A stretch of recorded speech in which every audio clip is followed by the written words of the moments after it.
back to my Best Friends and Engineer podcast. This is Libby. This is Lexi. Oh man, we're back better than ever. I hope you guys liked those first 3 episodes. We're now on this is episode 4. Starting the week off strong. Yeah, we're trying out like a remote little recording, so let us know if there are any differences or what you guys prefer. Yeah, if we should keep doing it in person or like if this works.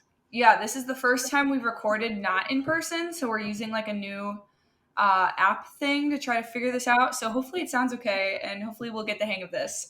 Yeah, and hopefully we figure out how to upload it. So if you're hearing this, that's a good sign.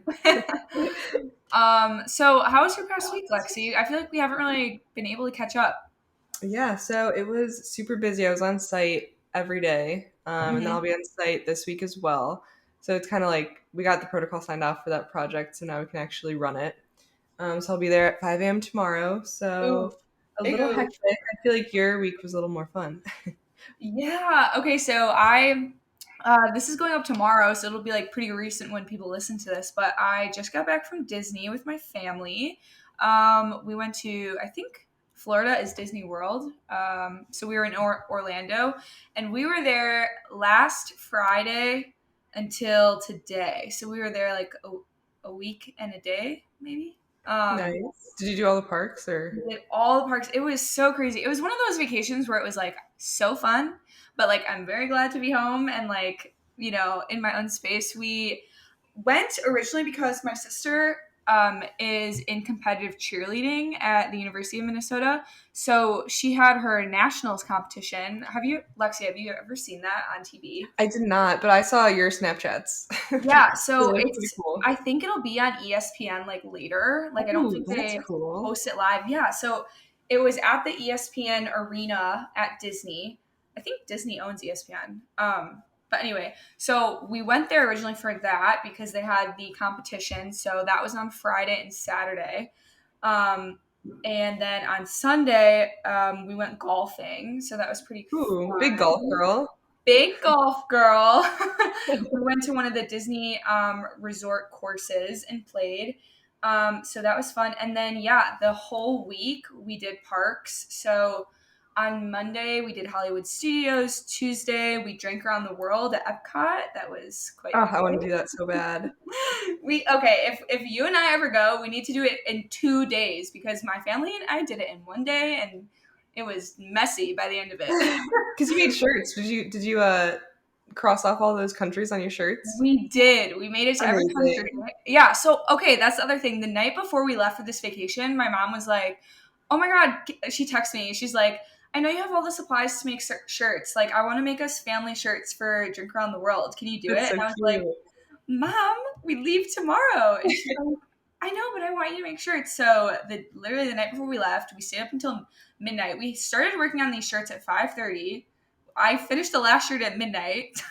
I was like, Mom, I am never doing this ever again. If you want me to make shirts for you, you need to give me a month notice.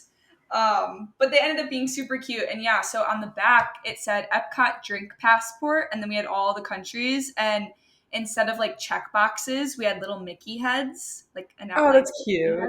And then we brought a Sharpie and we colored in every country.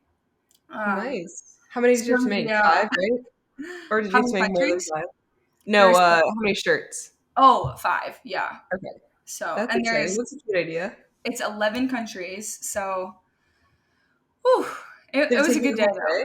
Or did you? Yeah, it took us the whole day. That's so funny. It was crazy. That was fun. And then on Wednesday we were supposed to have a rest day. My mom and sister went to the pool, and then since we were there, my dad and I ended up going to Universal to go to the Harry Potter world. Ooh. Big Harry Potter girl over here. So we did that, and that was super fun. I'm glad we did it, but then it kind of sucked because my dad and I didn't get a rest day, Yeah. We just kind of go.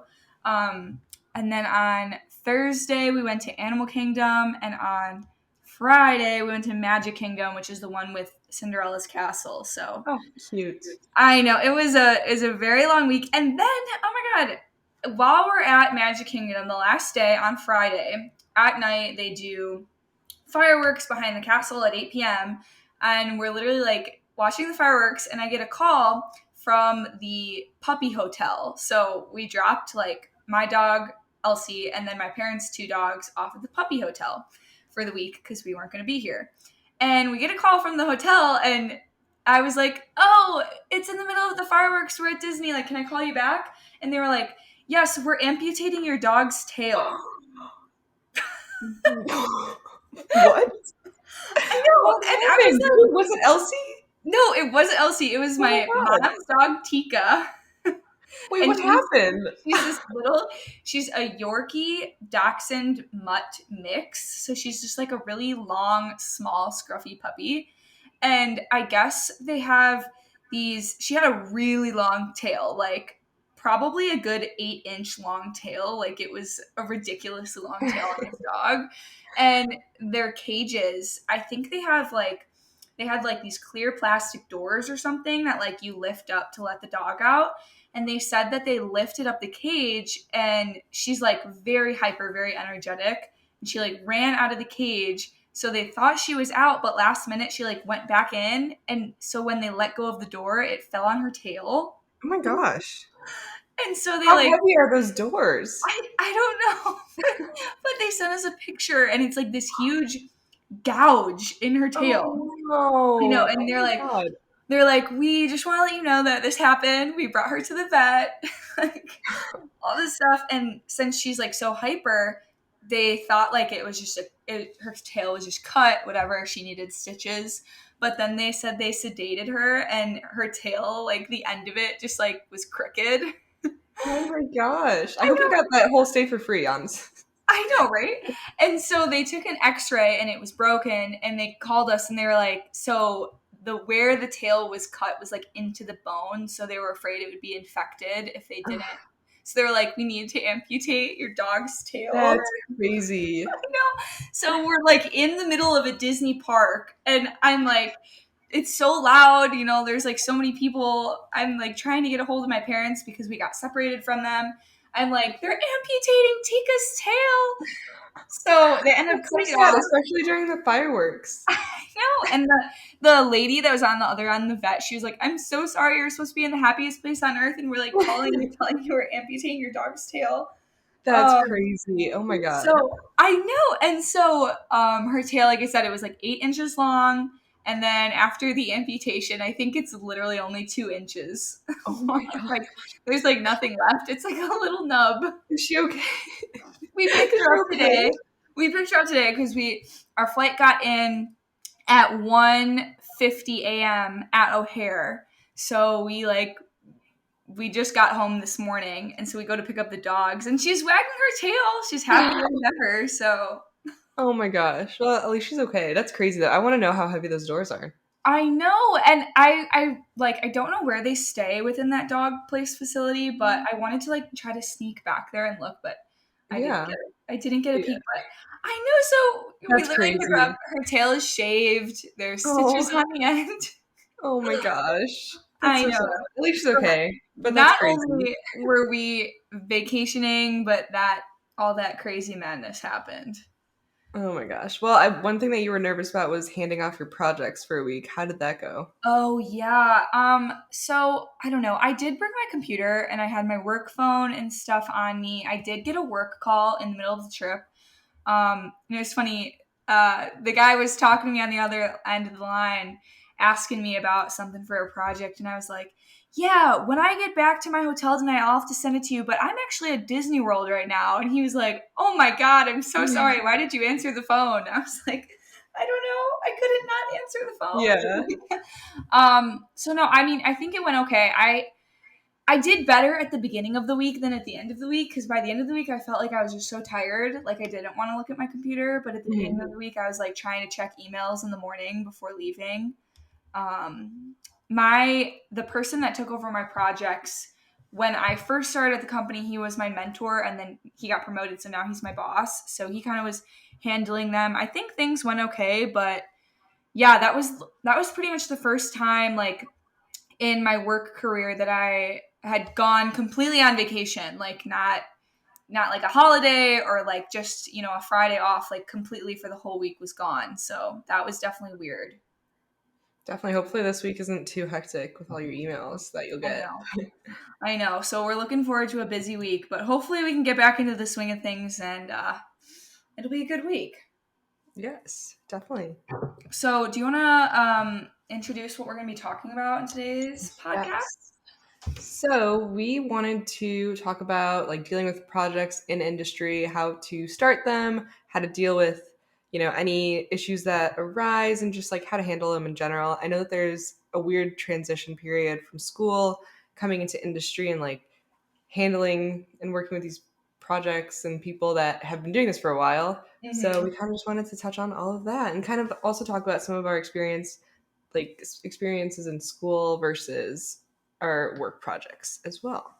Yeah, and we did ask on the Instagram at my best friend's an engineer if you guys had any questions. So at the end of the episode, we are going to be going over your questions again. If you want to participate in any of our future episodes, make sure you're following us on the Instagram because we usually put up like a poll or a question box before we do an episode if you want to be involved.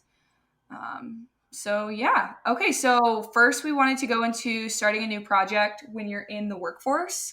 Lexi, do you want to kind of go over your process? Yes, definitely. Okay, so one thing that whenever I'm given a new project, I just want to make sure I have the whole scope, all the expected deliverables, and all of the expected timelines. I usually prefer to do this with a paper trail. Like I like to send out emails, get confirmation that way. One thing that I've learned in industry is paper trails are your best friend. Mm-hmm. Someone, they're gonna, maybe it's not intentional, but someone's gonna say, well, I didn't say this, or, I don't know this information, and you easily could find that.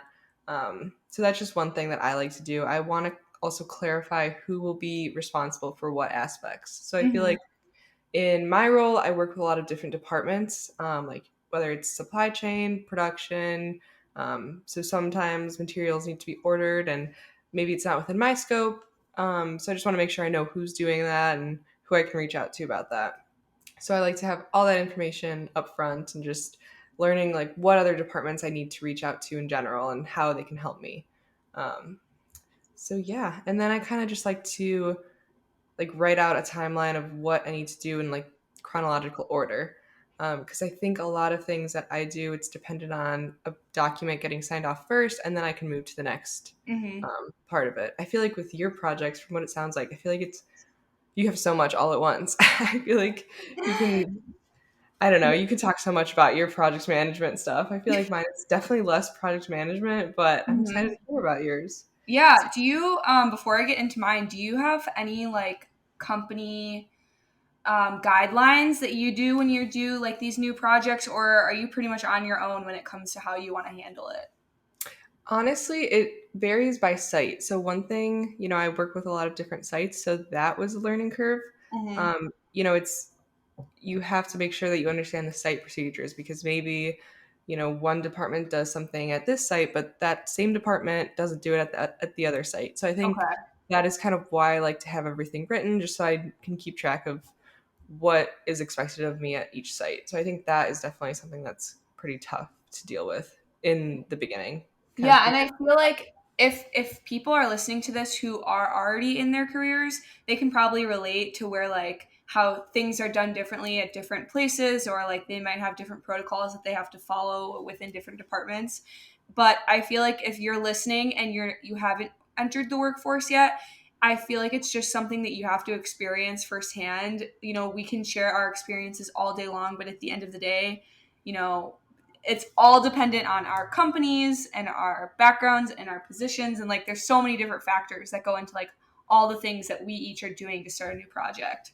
Exactly, yeah. And I feel like one thing, like you mentioned, you're going to learn when you actually do it. Mm-hmm. You can prepare all you want. I think the only way you actually learn is just doing it. And unfortunately, maybe you'll miss something in the beginning, but you'll Yeah. definitely learn and remember it. But I think it's important to ask the correct questions, and like ask all these questions like who's doing this, who will prepare this, just getting all the information in the beginning. So that's one thing I've learned to do, just like asking the seemingly most simple and like silly questions because sometimes it's just better to have that information than to assume things. Yeah. So I remember, I'll go into what I do to start a new project, but real quick, I remember when I first started in my role because it is a project management role, so I am handling a lot of the project responsibilities on my own. Like I like to just say in layman terms, I lead the project. And when I say that, I mean that like if anybody has any questions about anything,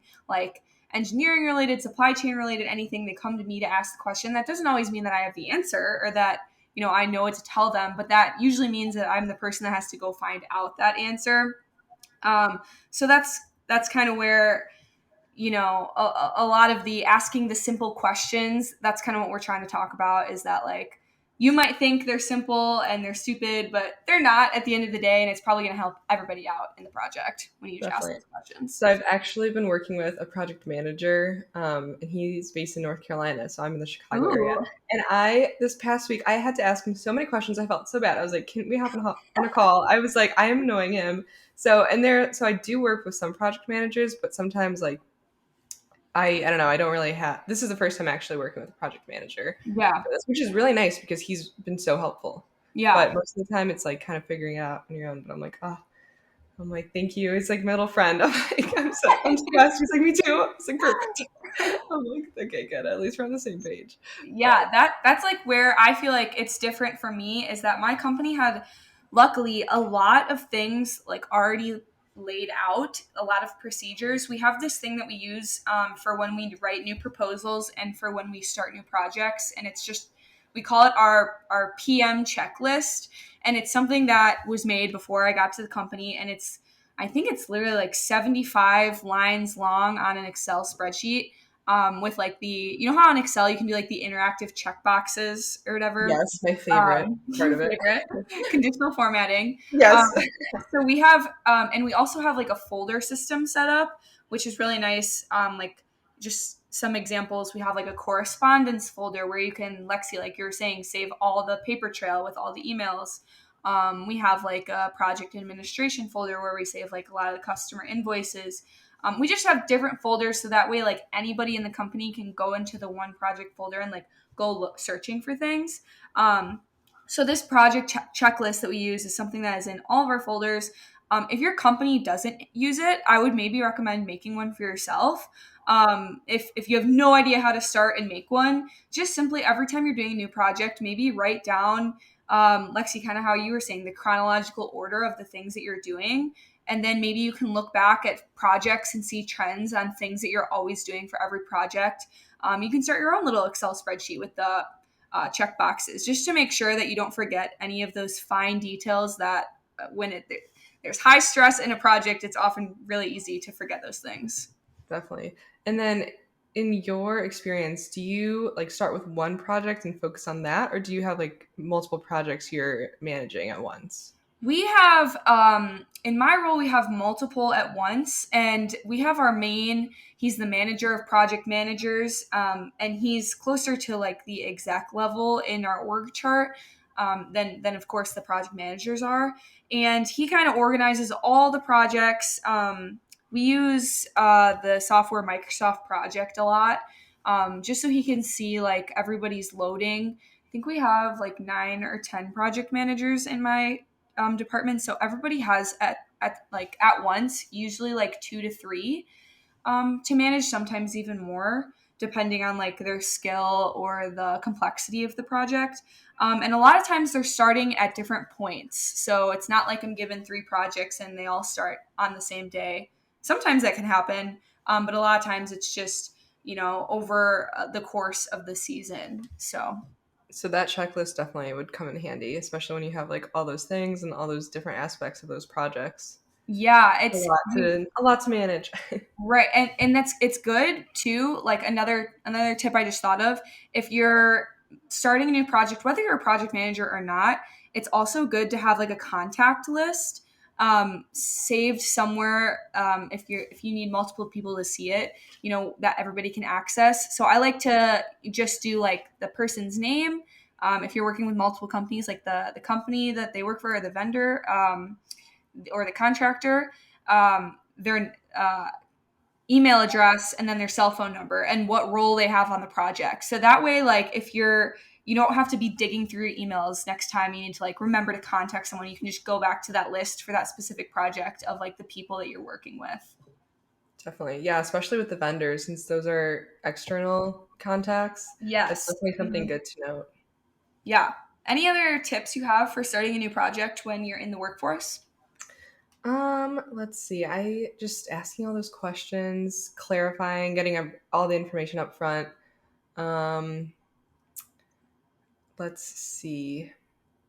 Starting projects, I would say track everything you do as well. Yes. Like Hmm. make a note of everything you do, maybe whether it's daily or weekly, just so again, having that paper trail.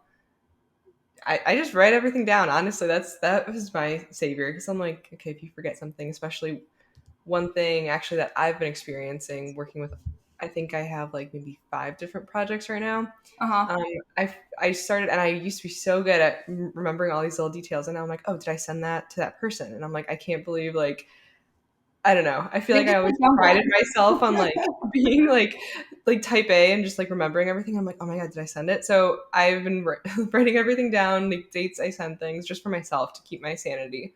Yeah. But so I would say honestly, that's the biggest thing. I think that would help you a lot. How about Well, you? and like not only in the workplace, but in school, like don't be afraid to use those gel pens. Like if you need to Yes, get all the a, colors.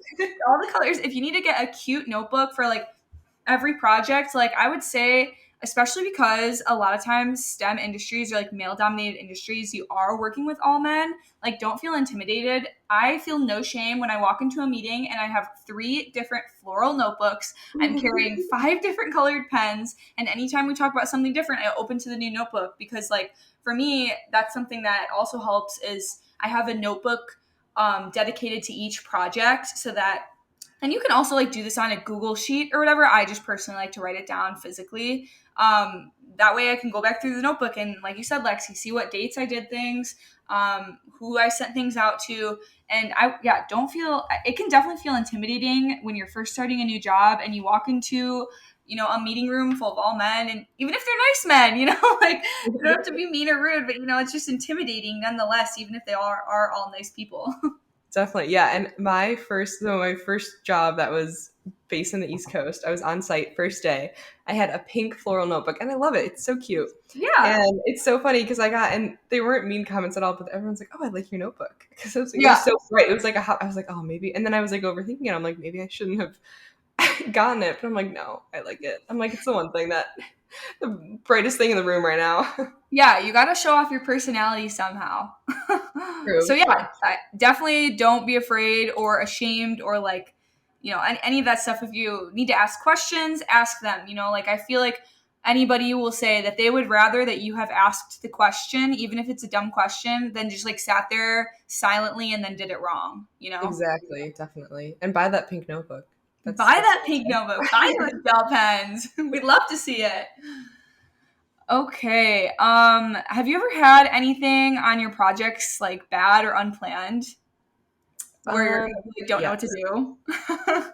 do? Yeah, unfortunately, yeah, I do. So yeah, I think like the times that I've experienced that is when it goes back to asking all the questions, making sure everyone has the information. It's just when not all people that are involved in the project are added onto these meetings or kind of know what's going on. Yeah. So that just goes back to making sure that when you're given a project, you understand who should be on it, who should have this information, and just kind of, even if you're in these meetings and it's not maybe timely or like maybe it's not too high priority, as long as they still have the information, like you're not annoying them if they're Yeah. kept up to date. That is something that definitely helps. I know actually for this project that I'm working on, that I'm on site, one of the departments I'm working with said, I appreciated you reaching out back in December about this high priority project that'll come because we needed a high turnaround for some testing. Yeah. And he was just saying it was just helpful to be in that, to know that this is coming, and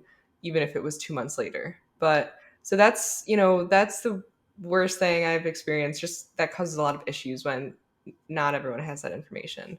I How about feel you? like you can never, like there is no such thing as over communicating like in the workforce, like True.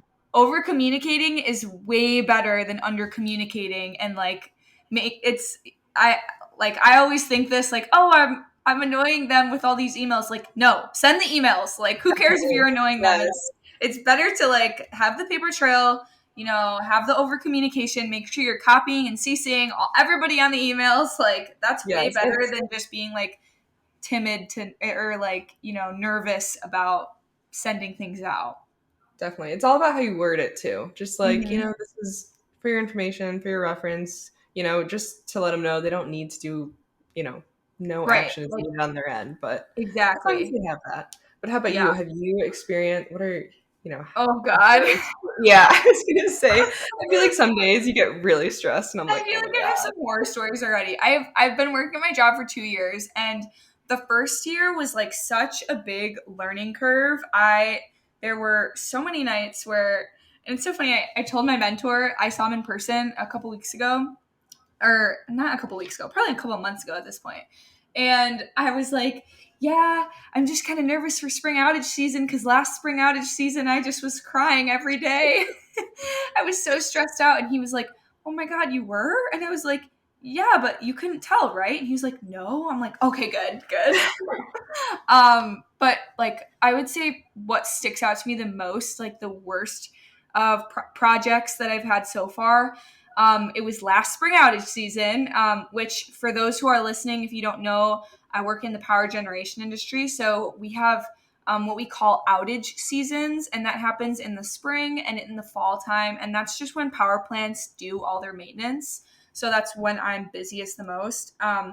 So it was last spring, and this was, last spring was going in the very start of my second year of my career at this company. So, I kind of had a year of training under my belt. I kind of was starting to get more projects on my own, and they really just kind of threw me into it, like everybody's busy, everybody has projects. And so it was my time to step up to the plate. And I hadn't really worked too many weekends before this spring outage season. I had been lucky, in my first year, helping other project managers out and whatnot with their projects. I really was only having to work normal work hours. And I remember I got a call. It was for a project in February. And for all of our projects that are on site at power plants, like not where we are, because we service power plants all across the United States. So I get a call from this guy. He's the site manager. And I always like to answer my calls with these guys like, hey, how's it going? Like, how's your day been? Before we get into the nitty gritty of the work talk. And he's like, and he has super southern accent. And he's like, ma'am, it's not going well. And I was like, oh my gosh, what are you talking Oh, about? And he like just tells me this list of all these things that go wrong. Like after I got off the phone with him, I had a call from my boss, and this is on Saturday, and he's like, did you see the emails? And I was like, I'm opening my computer now. And I think it was at like noon at that point. So all this stuff had happened Saturday morning. And basically, what happened was it was just a lot of times when we do these outages, we're just quoting the customer the work that we believe we're going to need to do. And so we opened up the unit, and there was a lot of work that we weren't anticipating that was really gonna crap out the schedule. So it was just kind of a shock that we weren't expecting. So I think in that situation, that's kind of a bad work experience that people were kind of looking towards me as the project lead to kind of figure out what to do. Luckily, I had a lot of help from my boss, especially since that was like my first outage season. But yeah, kind of like what you said, Lexi, just inviting everybody onto the meetings that you need to have, getting all the right people. You know, a lot of the things that I'm doing, I'm working with our turbine and generator engineering groups. I'm working with our technical service engineers, our site engineers, our some vendors. So just like in that instance, what I did was I put a daily meeting on the calendar. I invited all those people. Some people I was able to put in as optional, just in case, like some of the higher up management where they maybe didn't necessarily need to listen in on every meeting, but still just wanted to keep them copied and in the loop. So we conducted weekly or daily meetings, daily meetings with the customer, lots of emails. I think like the number one thing or tip or advice that I can give to people when something goes bad on a project is just communication. Like, make sure everybody knows what's going on, even if you don't have anything new to report. I think just the other person hearing on the other line that your voice, you know, that you're like getting in touch with them is still better than nothing. Definitely. And in that situation on that Saturday, how did you handle that? Did you have to change the schedule and like push the timelines, or were you able to Oh, like get it within within the timeline? Or well, first, my mom and I had plans to go get our nails done, so we had to cancel our appointment. oh no. Called my mom. She brought over some Culver's cheese curds and a root beer float. She put on in the other room some Kardashians, and I sat at my desk and I worked. Yeah, no, I mean, pretty much just what happened was the schedule pushed. It was an outage where we were really only expecting to be there for 7 days, and it ended up dragging on to be like 3 months that we were there on site. So, it was a schedule push. Got to learn a lot about how to use Microsoft Project when I was working on that project, because the customer wanted a pretty detailed outline of the timeline and the schedule of events that were going to happen. Just getting in contact with any of the craft labor or third party vendors that were on site, and just kind of letting them know the situation, making sure they have availability. So pretty much the first thing I did was just update all parties on what was going on, and making sure that all parties had availability to support like the surprises that we had found. And yeah, we just went from there. It was really nerve-wracking. I feel like this outage season, I'm hoping I handle some of these surprises a little bit better, because I think I was just so unnerved, like, as my first experience out of college, and like leading all these grown people. They're all like looking to me to give them answers, and I think that was just really intimidating for me. So I think that, like, that just comes with time. I think like confidence Definitely. in the Yeah. workforce just comes with time. So hopefully this season is better. Yeah. Hopefully you can get your nails done. Exactly. Hopefully you don't have to change your appointments. Right? Oh my gosh. Do you have any like experiences so far that you can think like, wow, that went really well, or like a project in your mind where everything just went super smoothly? Um, so I wouldn't say, for this project it went super smoothly, Hmm. but it was a really good experience because of my team. So this Yeah. is when I was back on the East Coast at that site. I was working with a lot of younger individuals, Hmm. and I loved it, That honestly. helps. And yeah, it was awesome. I didn't expect to be able to work with such young engineers in general, because I feel like you're always, expecting, oh, I'm just going to work with older people who are more experienced. But and they were awesome. They were, such hard workers, and just I just absolutely loved the team. Yeah. And it was awesome that we were able to get everything done. Like we were working. It was actually a COVID project we were on, and Ooh. it was just so many hours, and working on this project that is has such a big impact because it's a COVID project, and you're working with all these young engineers, and it's like everyone thinks you're so inexperienced and everything, but honestly they were great. I loved the team, so I think that would be my best experience so far. Just again, it didn't go super smooth just because of the hours and everything that Yeah. was going on, but they were great. And then other than that, in general, like best project experiences, it's basically just when everyone's on the same page. Yeah. And I like to do that communication prior. So I've gotten some good feedback about that. They're like, oh, thank you so much for reaching out, or thank you for planning this or letting us know. So I think Hmm. that would be my best experiences that I could note. How about you? That is so cool that you did that COVID thing. Like, I feel Yeah, like that was awesome. you're gonna look back when you're a grandma. You're gonna be telling your kids, "I worked at the COVID I project was back looking in at my." the bioreactors. You're like, That's what's a like, bioreactor? obviously, like, in the moment, I'm sure it was so stressful and like long hours. But now, I feel like you can probably say, looking back, that it was a really cool Oh my experience. god, I loved it. It was awesome. It was great. Hmm. But the team was awesome. Maybe if they're listening to this, hey guys. Yeah. We still keep in touch, so that's awesome. But Yeah. No, I feel like it's so good that when you have good project experiences, and it just like, especially when you're just starting off in your career as like a young professional with an engineering or STEM degree, you can feel like this pressure that you like want to prove yourself, that you like can play with the big dogs a little bit. definitely. um so no, yeah, that's awesome. So we heard about you needing to change your nail schedule because of projects, but do you have any good experiences that you want to talk about? Yeah, I mean, like I said, now I've kind of started to been given the responsibility of some more high stakes projects. So I think there's definitely going to be like in the future with this outage season, lots of opportunities to learn, and that's kind of like what I'm trying to like have that mindset going into it. Like last spring outage season, I was like, oh my god, I'm gonna fail. Like this is gonna be so hard.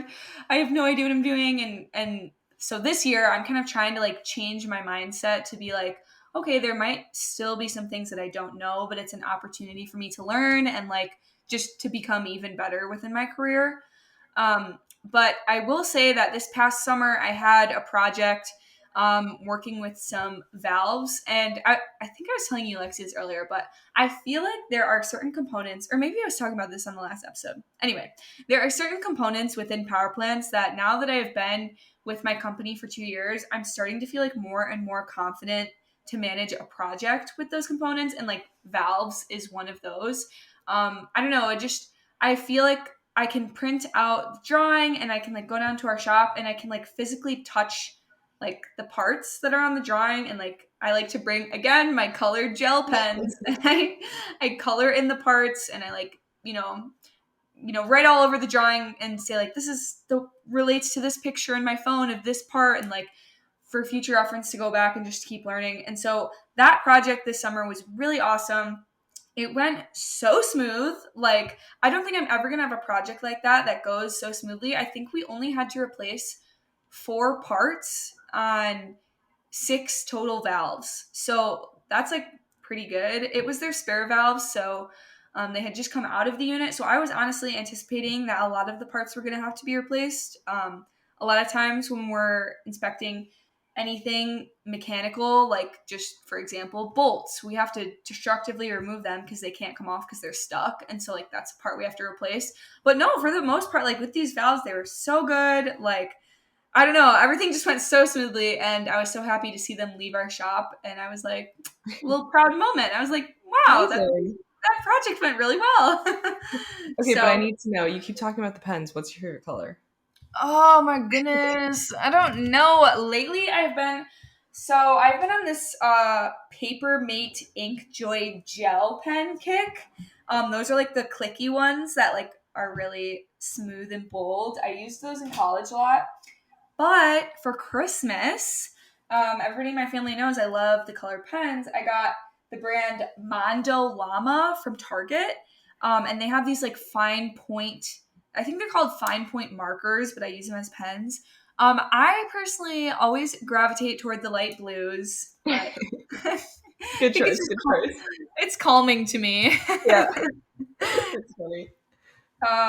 Do you have any colors that you're writing with in your Oh, notebooks? I love Or are you purple. mostly a black I pen gal?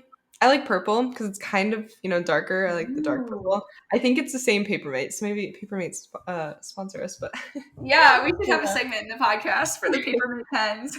But yeah, I like purple. And honestly, I've been using hot pink, which is kind of crazy because I usually like don't really like to do colors. But Ooh. See, I feel like I've been getting so stressed with all these projects, so I'm like, okay, color per that's like project. the one thing you can look forward to, I feel Yeah, like. exactly. The color pen. I had these gel pens that I got from Walmart for last semester, senior year in college, and they kind of like rolled over into using them at work, but they were sparkly. And so, like, Oh, all my notes were sparkly gel pen notes. And you know what? People made fun of me, but I don't even care. I was yeah. happy. As long as it works. It worked. I could read my notes. They were sparkly. They made me happy. That's all that matters. Amazing. Oh my goodness. Okay, anything else we want to touch on for our best and worst work experience so far? Um, I feel like those are it, but do we want to talk about maybe like advice that you would tell yourself when starting? It kind of aligns with that. Yeah. Like, Yeah, do you want to go first or do you want me to go first? yeah, I think yeah. So You go if first. You I had to tell go first. myself what? I said you go first. Okay. If I had to tell myself go back to little old Lexi back starting industry, I would say reach out early, Hmm. paper trails. save all the positive feedback you get also, and then track Yes. everything you do daily. Again, back with the notes, but just kind of closing this all out. I am a big fan of writing everything out and doing that. So I feel like saving the positive things that you do or compliments that you get, I need to do better with that personally. Like, I keep telling myself I'm going to start a folder in my email where I save all the emails I get from people who compliment me on stuff, but I haven't done that yet, but I need to do that because that is such a good tip because in college, you don't think about yearly reviews, but they're a real thing. And when it comes time definitely. to brag about yourself, like Yes. I'm usually just like, I don't know. Like, I think I did my job well, you I know? think I did everything. Yeah. I actually had a coworker that I worked with. He like tracked everything he did daily, and he literally tracked like the time that he came in. And then that's when I realized I was like, maybe I should start writing these things down. Yeah. But I was like, that's so impressive. I was like, it was so organized. It was like literally time in, time out. I was like, dang. I was like, no, nothing is getting past him. It's like he is prepared.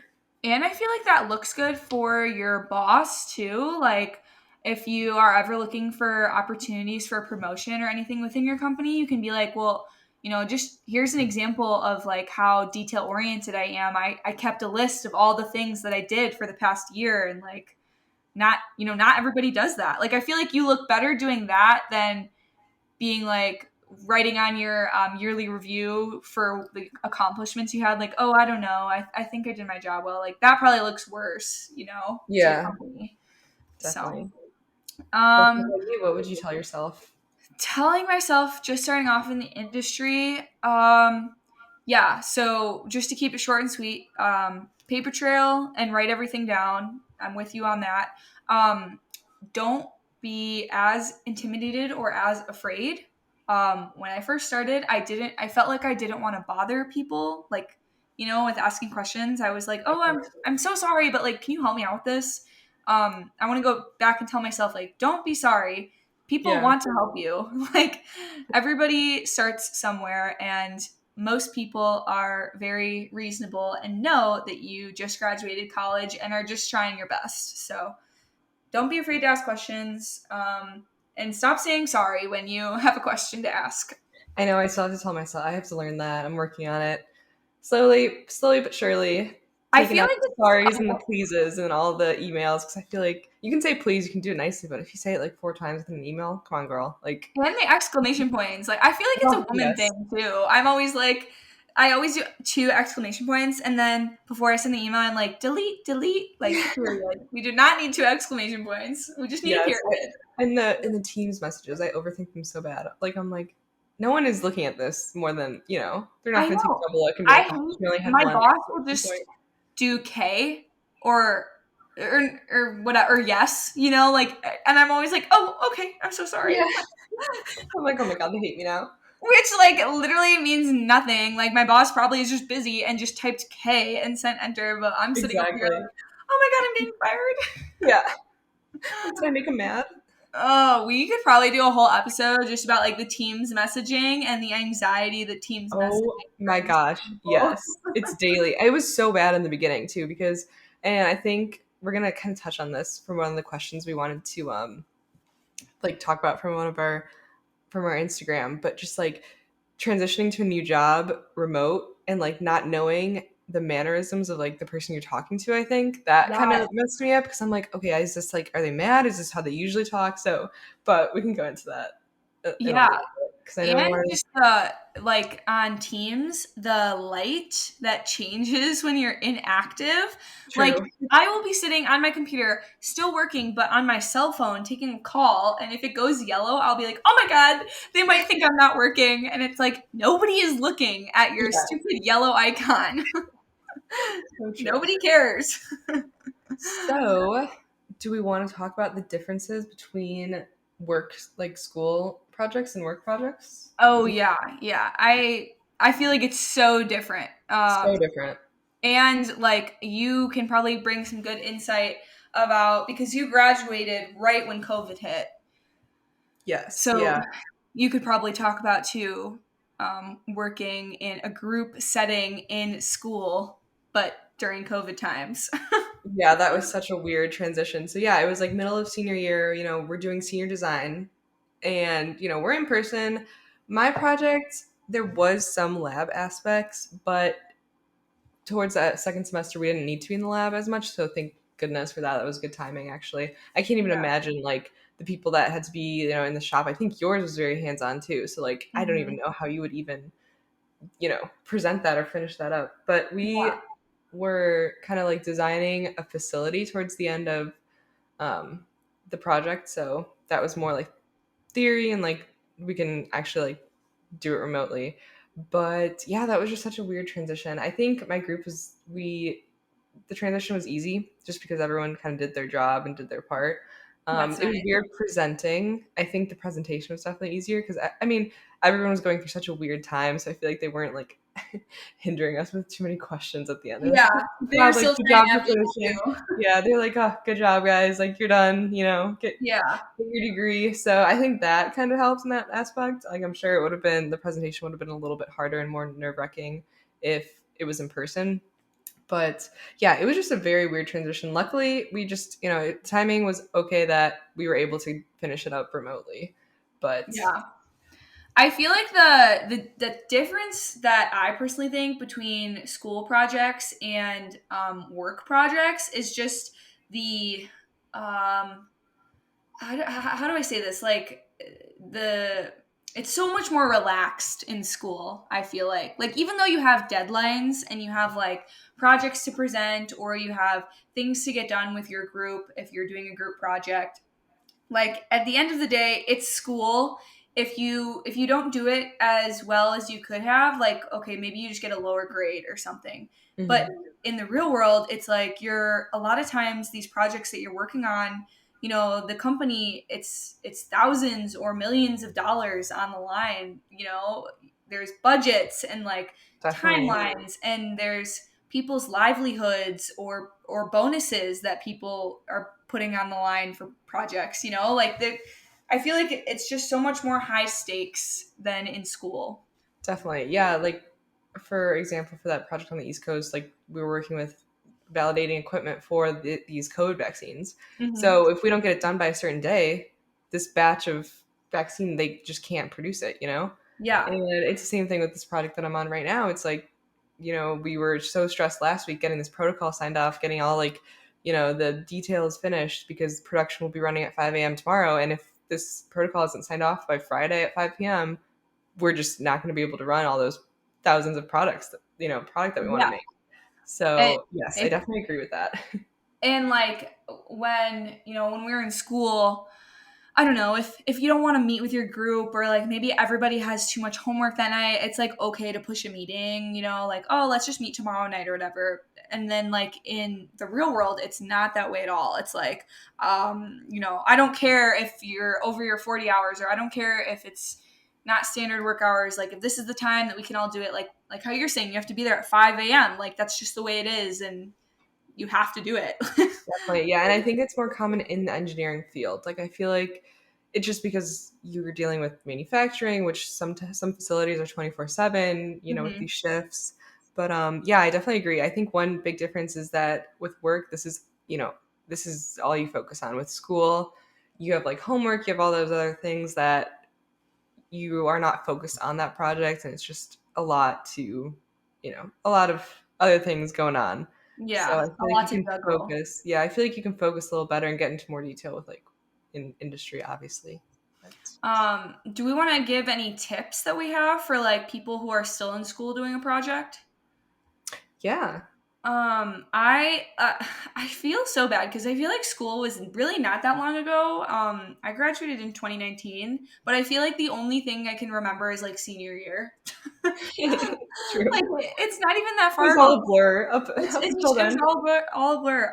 So I can relate things like for my senior design. So I think some schools might call it like a senior thesis, maybe, or like a capstone project, whatever it is for you. It's the project that we had to do our senior year of engineering school. I got lucky. I got placed with three other guys that were really awesome group members. I chose my project not based on the project, but based on the professor because I had a really good relationship with the professor I chose. And I knew whatever the project was going to be, like, he would be able to help us out with it. So, tips that I have for people who are still in school, if you're doing a project, something that I found that worked really well and is kind of a double edged sword was taking meeting minutes. I say it's a double edged sword because if you're in a male dominated field and you're doing a group project, there's a pretty good chance you're going to be placed with all guys as your group members. Um, and that means you're probably going to be the one taking the meeting minutes. Like, I don't know about you, Lexi, but people always in my group projects would be like, oh, Libby, like, can you start the final report? Or like, can you take these notes? Or can you make this table? Or I felt like I got a lot of administrative work, like from my True. group members. Yeah. Um, but keeping the meeting minutes is really helpful because then you can see, and we literally just would use like a Google Doc, just keep a running Google Doc, and we would put the date and time of our meeting, what we talked about, what we got done, the action items, who was going to do each thing. And then that way, for the next group project meeting, we revisited those notes, looked at the action items, and said, okay, did you get this done? Or, what percentage of the way are you done with this, when you think you'll be done with this, and I found that to be really helpful with our senior design, especially since it was a year-long project. Definitely. Yeah. Back to the paper trail. We love it. Honestly, the whole point of this episode is to keep a paper trail of everything you do in Write life. everything down. Work, personal goals, anything, always write it down. Yeah, I would say, okay, if I had to give any advice, looking back at like work or school projects, I would say, well, this is what I would tell myself. Don't get as mad or as frustrated if someone isn't keeping up with their end. I think, Mhm. and I know it's very easy to get frustrated, but, especially graduating with, during COVID, you really realize like, I don't know, it's not as serious, especially coming into the industry, like you were saying, like it's much more serious in work. I feel like it's just in school, everyone just is so stressed and like, I don't want to say dramatic, but I guess a little bit dramatic in a sense. So Yeah, I, I I think, feel like everyone puts pressure on themselves. yeah, and I feel like, it's very easy to get mad or frustrated with group members, but I think, as long as you have that communication, like, can you finish this? Can you not? Working with your professor, like, hey, we can't get this part of the senior design done, or this came up. I think I would tell myself, just chill out a little bit, Just like literally, chill like, out. girl, it's not that serious. Like, as long as you do it well, like you finish it, you're gonna be fine. You don't have to go Yeah. like so crazy with that. So I think that's one thing I would tell myself: stop being so stressed. Yeah, You just know? just relax a little. I think Yeah, it's so easy to like get caught up in the moment too and be like think have that pressure of being like my future job depends on this and like I need to get this definitely. done and we need to get good grades and we need like there's just so much in Yeah. school that like puts the pressure on. And I'm not saying slack off. That's definitely not what I'm saying. I'm just Right. saying, your life could have been a little more less stressful. I was like, oh my gosh. But Yeah. that's one thing I would say, honestly. Isn't it kind of funny how like our tips, like looking back on college, really don't have anything to do with the technical aspect of getting an engineering degree or like Definitely. It's all mental. it's It's like literally chill all out. mental. It's okay, you can do it, you're gonna do it, but Like I looking back in college, I couldn't tell you like the unless I really looked back and did some research, but just off the top of my head, I really couldn't tell you like the grade I got on the exam in this class on this day or like how this went. I can just remember like the group projects I had, the successes, the failures, the people that I did it with, and that's all we can give advice on. definitely, yeah. Awesome. Okay. Well, anything else we want to touch on for school projects before we get into answering some questions? I would say the last thing I want to say about like industry versus school projects is that the expectations and responsibilities are so much more clear and straightforward in a school setting because they feel like, you got to do this, finish this by this time, easy. But in Yeah. industry, it's again, you're learning, oh, this department isn't responsible. So this goes back to the beginning of the episode, just like making sure you understand everything that is going on in the project and who's responsible for it. Because I feel like that's just one thing that I, learned. They're like, oh, well, I'm not responsible for this. And again, it's not intentional. I'm sure people are not like, oh, well, I don't want to take responsibility for this. Right. But, that's one thing that is a major difference that people, I feel like, will definitely experience. And I think too, kind of going off of that, like if you have never, been in the industry before, like, unless you have a internship or whatever, if you're coming into this, new job right out of college, a lot of us really don't know what's going on until we've been there for a year or a couple months at Exactly. least. Yeah. And, if you have to sit down and get a notebook and every single meeting you go to, you write down everything that everybody says, like, just know you don't look dumb. Like, don't feel self conscious for doing that. Like, you're just trying to get a handle of what's going on. You're just trying to understand. Like, I did that when I first started at this job.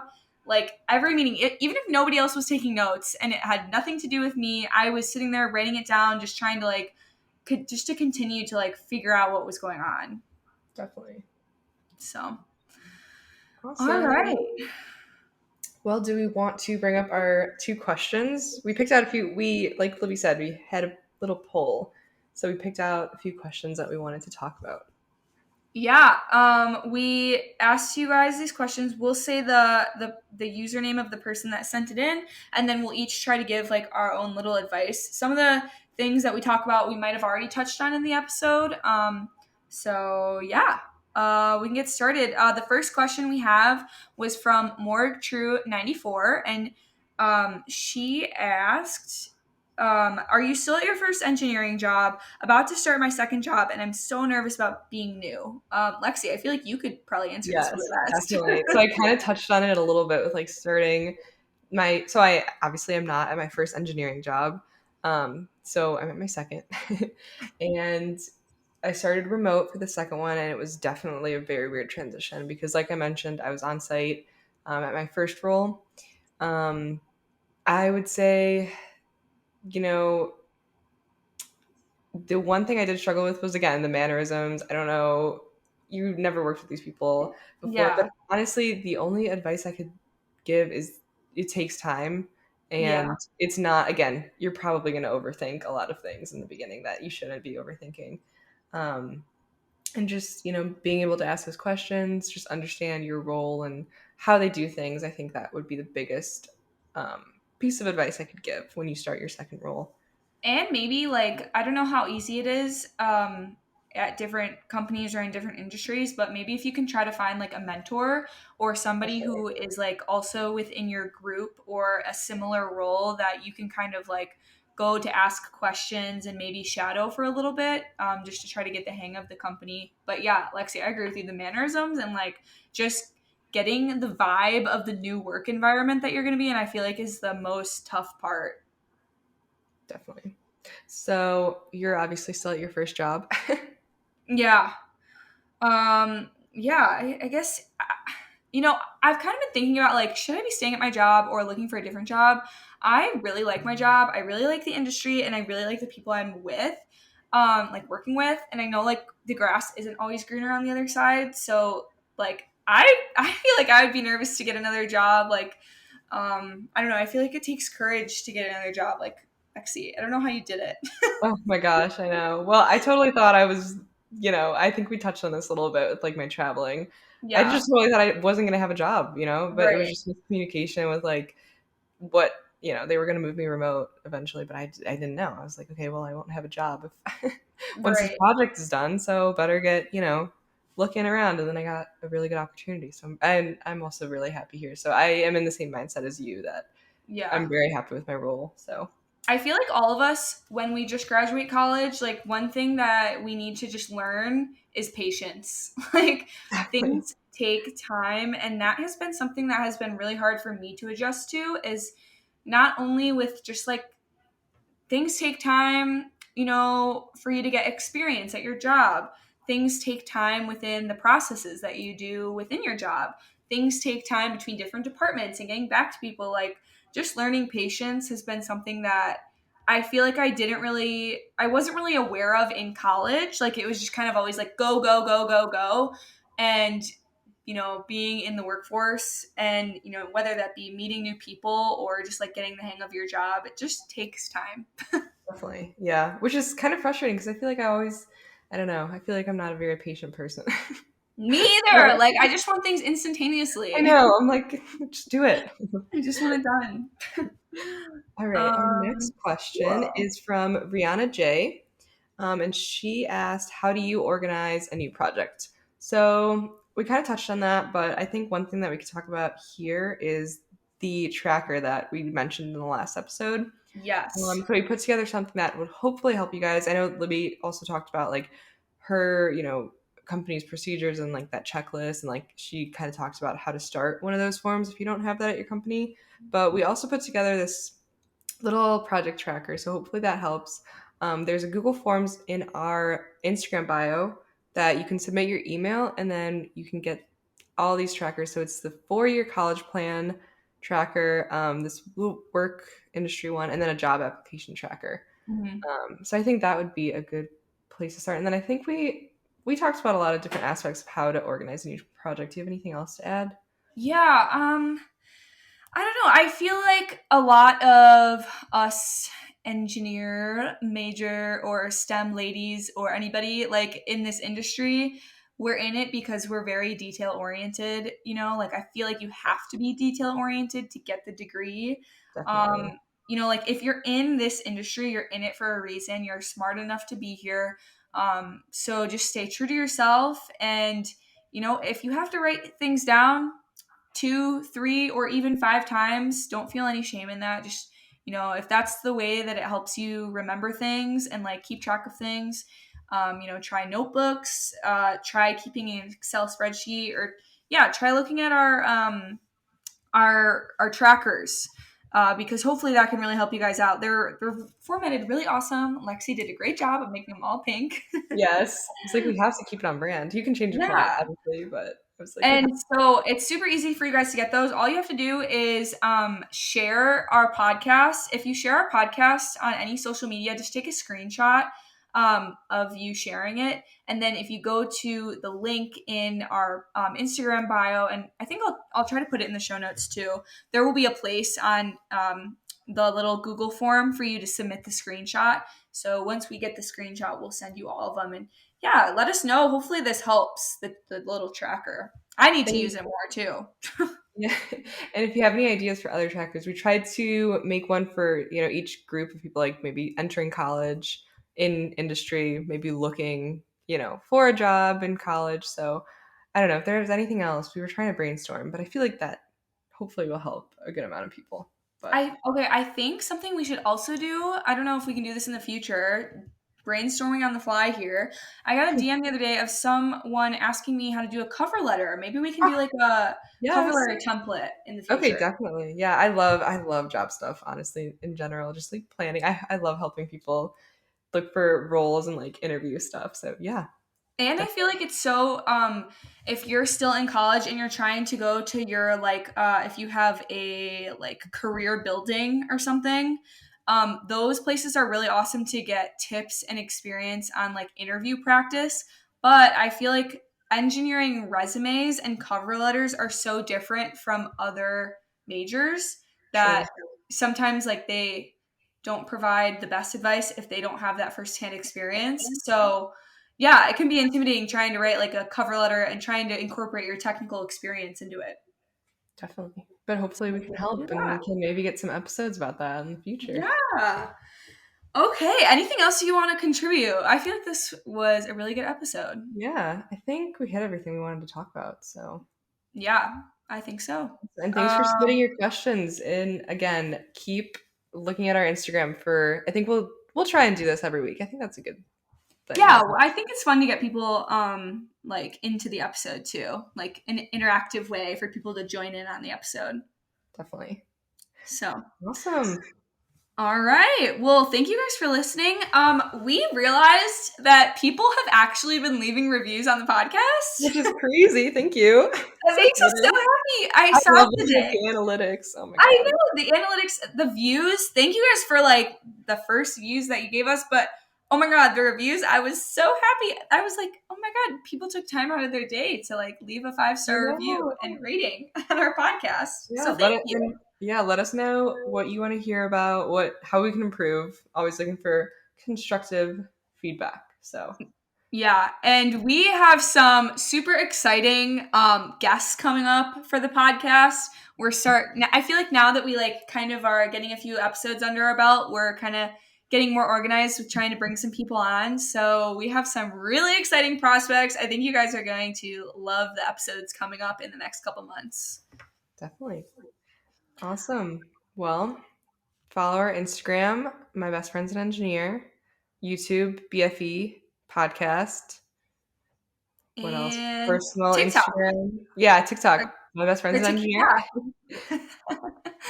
And then our personal socials, mine on Instagram and TikTok is Libby Beyond the Label. Mine is Engineer Lexi. And I think that's pretty much all we have for this episode. Okay, now we have to try and say the outro at the same time. Same time again. All right. Catch us weekly on Mondays. Thanks for listening. I'm Libby. I'm Lexi. And welcome. Thanks for listening. Wait, we're supposed to say thanks for listening, not welcome. Yeah. I was saying welcome. Oh my god. All right. All right. Okay, you start. We'll try this again. Thanks for listening. I'm Libby. I'm Lexi. And thanks for listening to My Best Friend's an Engineer. We'll get it one of these days. Yeah. Practice makes perfect.